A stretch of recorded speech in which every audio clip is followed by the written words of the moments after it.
दिवाळी आली की घराघरात आनंद, दिवे, फटाके आणि सर्वात महत्त्वाचं म्हणजे गोडधोडाचं पर्व सुरू होतं. बदलापूरसह संपूर्ण महाराष्ट्रात दुकाने आकर्षक मिठाईच्या डब्यांनी सजलेली असतात. पण या चमकदार बॉक्सच्या आत नेहमीच शुद्ध गोडवा असतो का? या प्रश्नाचं उत्तर काही वेळा धक्कादायक असतं.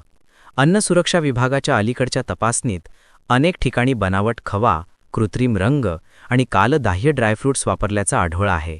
दिवाळीत मागणी वाढते आणि नफा वाढवण्याच्या हव्यासात काही मिठाई उत्पादक आणि दुकानदार निकृष्ट दर्जाचे घटक वापरतात. हे पदार्थ दिसायला सुंदर पण आरोग्यासाठी अत्यंत धोकादायक ठरू शकतात.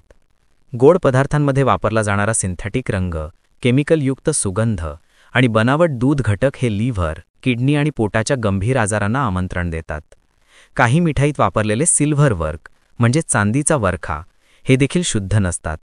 त्यात ॲल्युमिनियम मिसळलेलं असू शकतं, जे शरीरासाठी विषारी ठरतं. ग्राहकांनी मिठाई खरेदी करताना काही गोष्टी लक्षात ठेवणे आवश्यक आहे. दुकानदाराकडे FSSAI परवाना आहे का? तयार केलेली मिठाई ताजी आहे का? आणि पॅकिंगवर तारीख नमूद आहे का हे तपासा.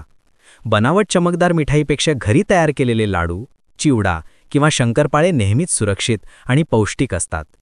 बदलापूर शहरात गेल्या काही वर्षात स्थानिक मिठाई उद्योग मोठ्या प्रमाणावर वाढला आहे. हे निश्चितच आनंददायी आहे, परंतु गुणवत्ता आणि स्वच्छतेकडे दुर्लक्ष झाल्यास ही वाढ आरोग्यासाठी घातक ठरू शकते. नगरपरिषदेने आणि अन्न सुरक्षा अधिकाऱ्यांनी या काळात नियमित तपासणी मोहीम राबवावी आणि दोषींवर कठोर कारवाई करावी हीच जनतेची अपेक्षा आहे.